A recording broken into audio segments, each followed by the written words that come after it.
Queridos ouvintes, o meu nome é Lincoln Galvão. Nós estamos iniciando esse programa Caminho Santo no YouTube.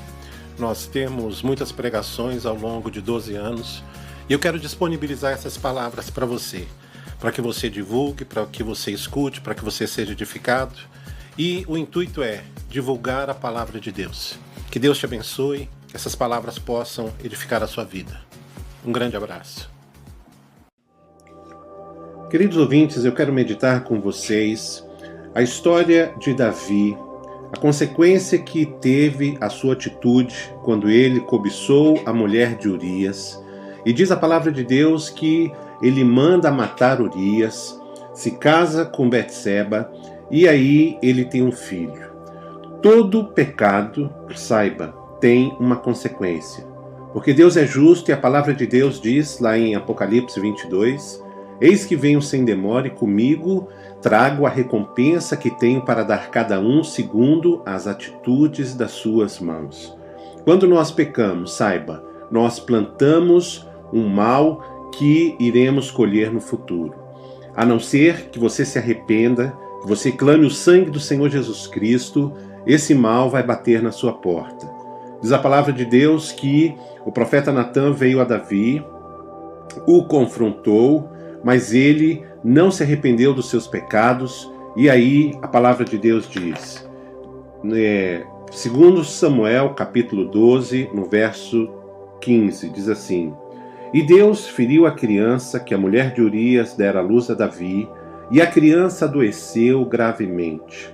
Buscou Davi a Deus pela criança, jejuou Davi, e vindo passou a noite prostrado em terra. Então os anciões da sua casa chegaram a ele para o levantar da terra, porém ele não quis e não comeu com eles. Ao 7º dia morreu a criança. E temiam os servos de Davi de informá-lo de que a criança era morta, porque diziam: eis que estando a criança ainda viva lhe falávamos, porém não nos dava ouvido a nossa voz. Como, pois, lhe diremos que a criança é morta? Porque mais ainda se afligirá. Viu, porém, Davi que os seus servos cochichavam uns com os outros, e entendeu que a criança era morta, pelo que disse aos seus servos: é morta a criança? Eles responderam: morreu. Então Davi se levantou da terra, lavou-se, ungiu-se, mudou de vestes, entrou na casa do Senhor e adorou. Depois veio para sua casa e pediu pão, puseram-no diante dele e ele comeu. Disseram seus servos: que é isso que você está fazendo?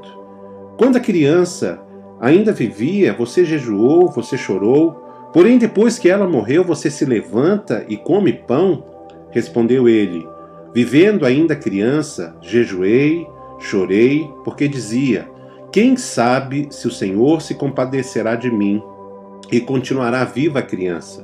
Porém agora que é morta, por que jejuaria eu? Poderei eu fazê-la voltar? Eu irei a ela, porém ela não voltará para mim. Então Davi veio a Betseba, coabitou com ela de novo, se deitou com ela, teve um filho a quem Davi deu o nome de Salomão, e o Senhor o amou. E Davi o entregou nas mãos do profeta Natan, e este lhe chamou Jedidias, por amor do Senhor. A palavra de Deus mostra aqui, amados, que Davi teve uma experiência profunda, porque aquele fruto do pecado com Betseba, todo pai ama uma criança. Assim que a criança chega ao colo do pai, parece que vem um amor ao coração do homem e Deus planta isso no coração do homem.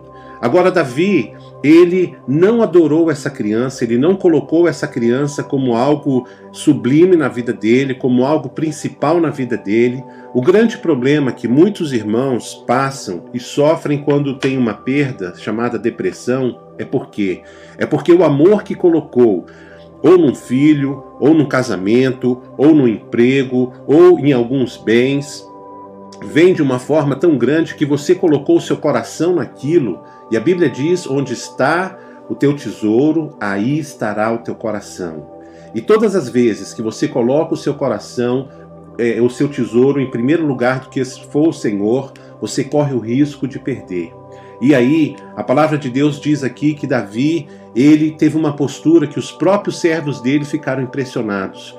Como pode? Ele jejuava, ele clamava, ele se desesperava pela criança, mas depois que a criança morreu, ele simplesmente, diz aqui, se levantou da terra, lavou-se, ungiu-se, mudou de vestes, entrou na casa do Senhor e adorou.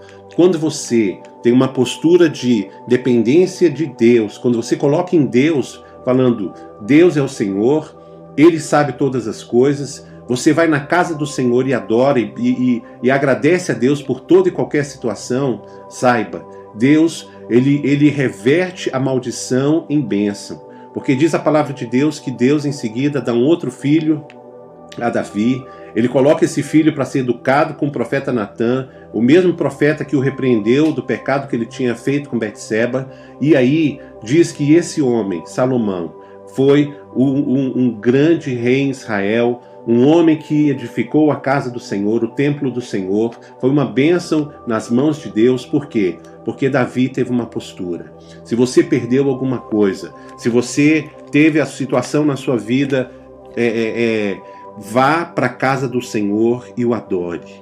Diz a palavra, Davi se levantou da terra, lavou-se, ungiu-se, mudou de vestes, entrou na casa do Senhor e adorou. A mesma postura que Davi teve, também teve Jó. Jó, a palavra de Deus diz que ele perdeu os bens, perdeu seus negócios, perdeu seus filhos, perdeu a saúde, perdeu o amor da esposa, porque a esposa diz para ele, ainda conserva a tua integridade, amaldiçoa Deus e morre, mas ele teve uma postura. A palavra de Deus diz assim, primeiro livro de Jó, capítulo 1, no verso 21, quando ele recebe todas as informações que ele tinha vindo essas desgraças na vida dele, e disse assim, nu saí do ventre da minha mãe, nu voltarei, o Senhor o deu, o Senhor o tomou, bendito seja o nome do Senhor. Então Jó se levantou, rasgou seu manto, rapou a cabeça, lançou-se em terra e adorou o Senhor. Essa mesma postura foi a postura de Davi e a postura que você deve imitar se você quiser ser uma pessoa abençoada. Passou dificuldade, passou luta, adversidades? Saiba, vá para a casa do Senhor e adore ao Senhor, porque Deus vai mudar essa situação, vai reverter a maldição em bênção. E você poderá no final da sua vida fazer como Jó disse, eu sei que o meu Redentor vive e que por fim se levantará sobre a terra. Esse mesmo homem sabe e que você o imite sabendo que Deus é por você. Deus te abençoe, fique você na paz do Senhor. Queridos ouvintes, se você ouviu essa palavra e essa palavra edificou sua vida, eu quero convidar você a se inscrever no canal, a divulgar, a compartilhar. Se você quiser acessar ali as notificações, apertando ali no sininho, você vai receber todos os dias palavras novas. São milhares de pregações que eu fiz no decorrer dos últimos 12 anos. Está à sua disposição. Se você quiser algum pedido de oração, se você quiser alguma dúvida, me mande um e-mail. Nós vamos compartilhar o e-mail, o telefone, e que esse canal sirva para edificar a tua vida e a vida de pessoas que você quer bem. Deus te abençoe e um grande abraço. Lincoln Galvão.